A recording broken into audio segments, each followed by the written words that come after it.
Hello friends, welcome back Sunny YouTube channel. Friends, good news ಅಂತ ಹೇಳ್ಬೋದು. UGCET online application ಯಾರು ಆಗ್ತಾಯಿದ್ದೀರಾ ಅಂತ ವಿದ್ಯಾರ್ಥಿಗಳಿಗೆ ಇದುವರೆಗೂ ಯಾರು ಅಪ್ಲಿಕೇಶನ್ ಹಾಕಿಲ್ಲ ಮತ್ತು ಅಪ್ಲಿಕೇಶನ್ ಹಾಕಿದವ್ರಿಗೂ ಕೂಡ ಗುಡ್ ನ್ಯೂಸ್ ಅಂತ ಹೇಳ್ಬೋದು. KA ಕಡೆಯಿಂದ ಮತ್ತೆ 2025ನೇ ಸಾಲಿನ UGCET ಆನ್ಲೈನ್ ಅಪ್ಲಿಕೇಶನ್ ಆಗಲಿಕ್ಕೆ ಡೇಟ್ನ ಎಕ್ಸ್ಟೆಂಡ್ ಮಾಡಿದ್ದಾರೆ. ಬನ್ನಿ ನೋಡ್ತಾ ಹೋಗೋಣ ಅಪ್ಲಿಕೇಶನ್ ಆಗಲಿಕ್ಕೆ ಲಾಸ್ಟ್ ಡೇಟ್ ಎಲ್ಲಿ ತನಕ ಎಕ್ಸ್ಟೆಂಡ್ ಮಾಡಿದ್ದಾರೆ ಅಂತ ಈ ವಿಡಿಯೋದಲ್ಲಿ ಸಂಪೂರ್ಣವಾಗಿ ತಿಳ್ಕೊತ ಹೋಗೋಣ. ಫ್ರೆಂಡ್ಸ್, ಫಸ್ಟ್ ಟೈಮ್ ನಮ್ಮ ಚಾನಲ್ ಯಾರಾದರೂ ವಿಸಿಟ್ ಮಾಡಿದರೆ ಪ್ಲೀಸ್ ಒಂದು ಲೈಕ್ ಮಾಡಿ, ಶೇರ್ ಮಾಡಿ, ಸಬ್ಸ್ಕ್ರೈಬ್ ಮಾಡಿ. ಹಾಗೆ ಪಕ್ಕದಲ್ಲಿರೋ ಬೆಲ್ ಐಕನ್ನ ಕ್ಲಿಕ್ ಮಾಡ್ಕೊಳ್ಳಿ. ನಾನು ಹಾಕಿರೋ ವಿಡಿಯೋ ನಿಮಗೆ ಬೇಗನೆ ನೋಟಿಫಿಕೇಷನ್ ಬರುತ್ತೆ. ಫ್ರೆಂಡ್ಸ್, ಇವಾಗ ನೀವು ನೋಡ್ತಾ ಇರ್ಬೋದು. ನಾನು ಇವಾಗ KA ಮೇನ್ ವೆಬ್ಸೈಟ್ಗೆ ಹೋಗ್ತಾ ಇದ್ದೀನಿ. ಇಲ್ಲಿ 2025 UGCET ಮೇಲೆ ನೀವು ಕ್ಲಿಕ್ ಮಾಡಿದರೆ ಇಲ್ಲಿ ತೋರಿಸ್ತಾ ಇದೆ ನೋಡಿ. ನಾನು ತೋರಿಸ್ತೀನಿ. ಇವಾಗ ಪ್ರವೇಶ ಮೇಲೆ ಕ್ಲಿಕ್ ಮಾಡಿ 2025 UGCET ಮೇಲೆ ಕ್ಲಿಕ್ ಮಾಡಿದರೆ ಇಲ್ಲಿ ಕಾಣ್ತಾ ಇದೆ ನೋಡಿ, ಆನ್ಲೈನ್ ಅರ್ಜಿಗಾಗಿ ದಿನಾಂಕವನ್ನು ವಿಸ್ತರಿಸಲಾಗಿದೆ. ಇದರ ಮೇಲೆ ನೀವು ಕ್ಲಿಕ್ ಮಾಡಿದರೆ ಒಂದು PDF ಓಪನ್ ಆಗುತ್ತೆ. ಅದರಲ್ಲಿ ಎಲ್ಲ ಮಾಹಿತಿ ಕೂಡ ಕೊಟ್ಟಿದ್ದಾರೆ. ನಾನು ಇವಾಗ ಓಪನ್ ಮಾಡಿ ತೋರಿಸ್ತೀನಿ ನೋಡಿ, ನಿಮಗೆ ಜೂಮ್ ಮಾಡ್ತೀನಿ.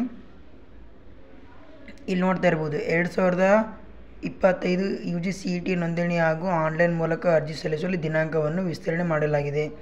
ದಿನಾಂಕ 16/4/2025 ಮತ್ತು 17/4/2025 ನಡೆಯುವ CET 2025ಕ್ಕೆ ಇಲ್ಲಿವರೆಗೂ ಆನ್ಲೈನ್ ಮೂಲಕ ಅರ್ಜಿ ಸಲ್ಲಿಸದೇ ಇರುವ ಹಾಗೂ ಶುಲ್ಕವನ್ನು ಪಾವತಿಸದೇ ಇರುವ ಅಭ್ಯರ್ಥಿಗಳಿಗೆ ಅನುಕೂಲಕ್ಕಾಗಿ ಆನ್ಲೈನ್ ಮೂಲಕ ನೋಂದಣಿ ಮಾಡಿ ಅರ್ಜಿ ಸಲ್ಲಿಸಲು ದಿನಾಂಕ 24/2/2025 ರಾತ್ರಿ 11:59 ಹಾಗೂ ಇದುವರೆಗೂ ಯಾರು ಪೇಮೆಂಟ್ ಮಾಡಿಲ್ಲ ಅಂಥ ಸ್ಟೂಡೆಂಟ್ಸಿಗೆ 25/2/2025 ಸಂಜೆ 5:00 ತನಕ ನಿಮಗೆ ಶುಲ್ಕ ಪಾವತಿ ಮಾಡಲಿಕ್ಕೆ ದಿನಾಂಕವನ್ನು ವಿಸ್ತರಣೆ ಮಾಡಿದ್ದಾರೆ ಅಂತ.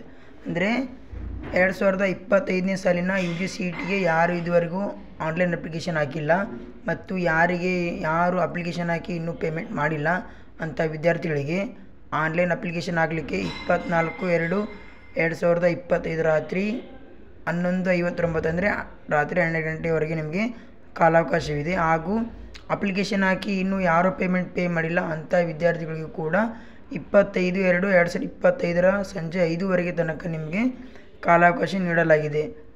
ಯಾರು ಇದುವರೆಗೂ UGCET ಆನ್ಲೈನ್ ಅಪ್ಲಿಕೇಶನ್ ಹಾಕಿಲ್ಲ, ಆಗಬೇಕಾದ್ರೂ ಒಂದು ಸ್ವಲ್ಪ ಪ್ರಾಬ್ಲಮ್ನ ಯಾರೆಲ್ಲ ಫೇಸ್ ಮಾಡಿದ್ದೀರಾ ಅಂಥ ವಿದ್ಯಾರ್ಥಿಗಳು ಕೂಡ ಇವಾಗ ಸರಿಯಾಗಿ ನಿಮ್ಮ ಡಾಕ್ಯುಮೆಂಟ್ ನೋಡಿಕೊಂಡು ನೀವು ಮತ್ತೊಮ್ಮೆ ಅಪ್ಲಿಕೇಶನ್ನ ಕರೆಕ್ಟಾಗಿ ಹಾಕಿ. ಇಲ್ಲಿ ಕೆಳಗಡೆ ನೋಡಿ ವಿಶೇಷ ಸೂಚನೆ ಕೊಟ್ಟಿದ್ದಾರೆ. ಈಗಾಗಲೇ ಅರ್ಜಿ ಸಲ್ಲಿಸಿರುವ ಎಲ್ಲ ಮಾಹಿತಿ ಸರಿಯಾಗಿ ತುಂಬಿರುವ ಬಗ್ಗೆ ಪರಿಶೀಲಿಸಿಕೊಳ್ಳಿ. ತಪ್ಪಿದ್ದರೆ ಮತ್ತೊಮ್ಮೆ ಲಾಗಿನ್ ಆಗಿ ಸರಿಪಡಿಸಿಕೊಳ್ಳಲು ಅವಕಾಶವಿದೆ. ಅಂತಿಮವಾಗಿ ಸಬ್ಮಿಟ್ ಬಟನ್ನ ಮೇಲೆ ಕ್ಲಿಕ್ ಮಾಡಿದರೆ ನಿಮ್ಮ ಡಾಟಾ ಮತ್ತೊಮ್ಮೆ ಸರಿಯಾಗಿ ಅಪ್ಲೋಡ್ ಆಗುತ್ತೆ ಅಂತ ಹೇಳಿದ್ದಾರೆ. ಯಾರೆಲ್ಲ ಅಪ್ಲಿಕೇಶನ್ ಹಾಕಿದ್ದೀರಾ ಒಂದು ಸಾರಿ ಲಾಗಿನ್ ಆಗಿ ಚೆಕ್ ಮಾಡ್ಕೊಳ್ಳಿ. ನಿಮ್ಮದು ಅಪ್ಲಿಕೇಶನ್ ಹಾಕಿರೋ ಡಾಟಾ ಎಲ್ಲ ಕರೆಕ್ಟ್ ಆಗಿದೆಯಾ ಇಲ್ವಾ ಅಂತಂದು ನೀವು ಒಂದು ಸಾರಿ ಕರೆಕ್ಷನ್ ಮಾಡಿಕೊಂಡು ಮತ್ತೊಮ್ಮೆ ನೀವು ಸಬ್ಮಿಟ್ ಮೇಲೆ ಕ್ಲಿಕ್ ಮಾಡಿದರೆ ಅದು ಡಾಟಾ ನಿಮ್ಮದು ಮತ್ತೆ ಸೇವ್ ಆಗಿ ಬೋರ್ಡಿಗೆ ನಿಮ್ಮ ಡಾಟಾ ಶೇರ್ ಆಗುತ್ತೆ. ಓಕೆ ಫ್ರೆಂಡ್ಸ್, ಈ ವಿಡಿಯೋ ನಿಮಗೆ ಯೂಸ್ಫುಲ್ ಆಗಿದೆ ಅಂತ ಅಂದ್ಕೊಂಡಿದ್ದೀನಿ. ವಿಡಿಯೋ ಇಷ್ಟ ಆದರೆ ಒಂದು ಲೈಕ್ ಮಾಡಿ, ಶೇರ್ ಮಾಡಿ, ಸಬ್ಸ್ಕ್ರೈಬ್ ಮಾಡಿ.